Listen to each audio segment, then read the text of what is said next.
Ashama kabajamtoota fi jaalatamtoota hordoftoota chaanaalii YouTube jalatti argamtan hundumaa keessan nagaan waaqayyo lafaa fi mana jirtan kallattii jirtan kamittuu isiniif haa baay'atu isiniin jedha.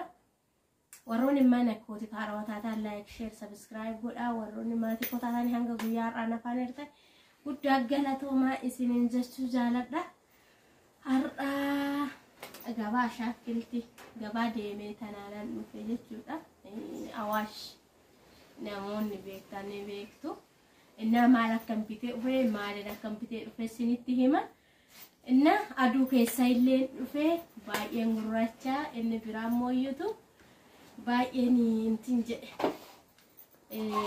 mataanis waan na dhukkubuuf qofaan qaba.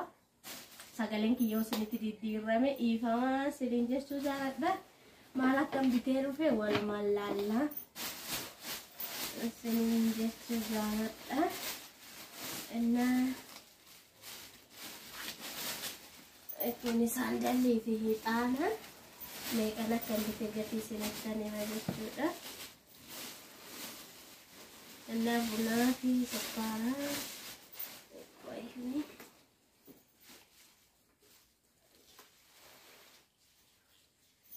Inni kun goommana namni beekne jiru. Goommana ammoo baay'een jaaladhaani. Namoonni biraatis garuu namoonni akka koo jaalattanis jirtu yookiin kun goommana. Goommanni kun akkanatti jechuudha. Birrii 15 jechuudha madamni. Birrii 15. Birrii 15 nan bite. Inni biraa mooyyutu zayitii kan asitti argitanii zayitiin kun 550 bitame jechuudha. 550 birrii Itoophiyaa jechuudha. Inni biraa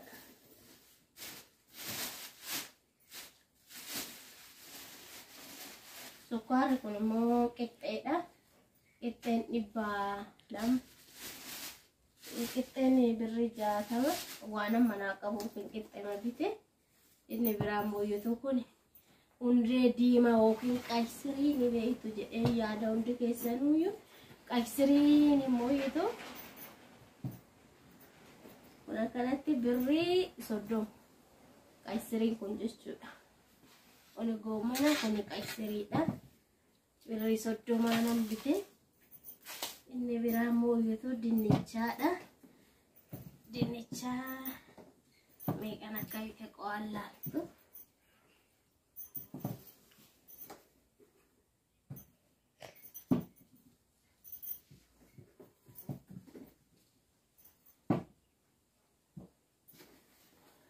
Dinnichaan kun immoo yoo akkanatti birrii 60 jechuudha. Birrii 60 ba'a. Kun akkanatti birrii 30. Goommanni birrii 15. Inni biraa immoo yoo maal seetanii timaatimii.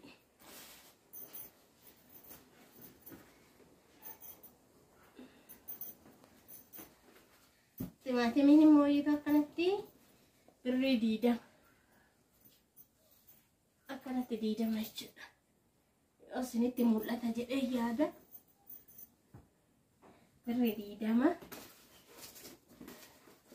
Inna kun immoo soogidde xaasaadhaanis hin jira. Wanta barbaadaniin hin jira jechuudha. Kun akkanatti birrii 30 jechuudha. Birrii Itoophiyaa birrii 30 soogidde. Inna dinnichaan 60. Qaysiriin birrii 30 kun 15 kun 20. Joogin kun immoo 200 fi 50. Laastikii illee hin qaba. Laastikii 4 qaba. Keessi isaati illee guddaadha. Birrii Itoophiyaa 200 fi 50. Inni ixaanni kun mooyyutu 10 20. Saandalii baakonis birrii 20. Akkasii inni biraa shunkurtii fi qaaraan as keessa jira jechuudha. Shunkurtii fi qaaraan as keessa jira. Innaa wanta itti gadi naqu hin qabu. Yeroo qaaraan yaa qaaraan maquma birrii birri kudhaniin jechuudha.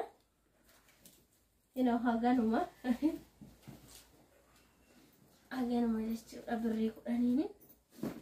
Shunkurtiin immoo yoo ta'u birri 30. Kanas keessa jiru kun isinitti mul'ata jedhee yaada gadi naqufanii kun birri 30. Dinichaan birri 60. Kun birri 60. Amalan deebisaa sinimatti argisiisuuf maal akkam bitee dhufe jechuudha. Qaysiriin immoo yoo ta'u birri 30 kuni. Kana fakkaataan siniin jechuu jaaladha. Meeqa akka ta'e immoo yoo ta'u waaganii maal akka ta'e hundumti keessanuu laalaa ni beektu. Akkasii siniin jechuu jaaladha. Roofanan gabaadhaa dhufa baay'een dadhabesi aduu keessallee deeme. Oolmaan guyyaarraa kana fakkaata gabaan ashaakiltii siniin jechuun barbaada. Hundumti keessanuu hedduu jirtanii fi lafa jirtanitti nagaan waaqayyoo isiniif haa baay'atu isiniin jedha. Hanga viidiyoo biraatiin walitti deebinutti fayyaa nagaa ta'a. Horaa bulaatii deebana. Ani kan aga amma sifaana ture YouTube'dha. Viidiyoo kana hundumti keessan like share godhaa. Fayyaa nagaa naaf ta'a isiniin jedha. Aga viidiyoo biraatii walitti deebinutti nagaan tura. Hundumti keessanuu share godhaa. Wal jajjabeessa wal faana dhaabbadhaa isiniin jedha. Sagaleen kiyya baay'ee jijjiirame dhiifama. Qilleensa haga itti baranitti ji'a lamatti narra kinoo gabaan deemee dhufe.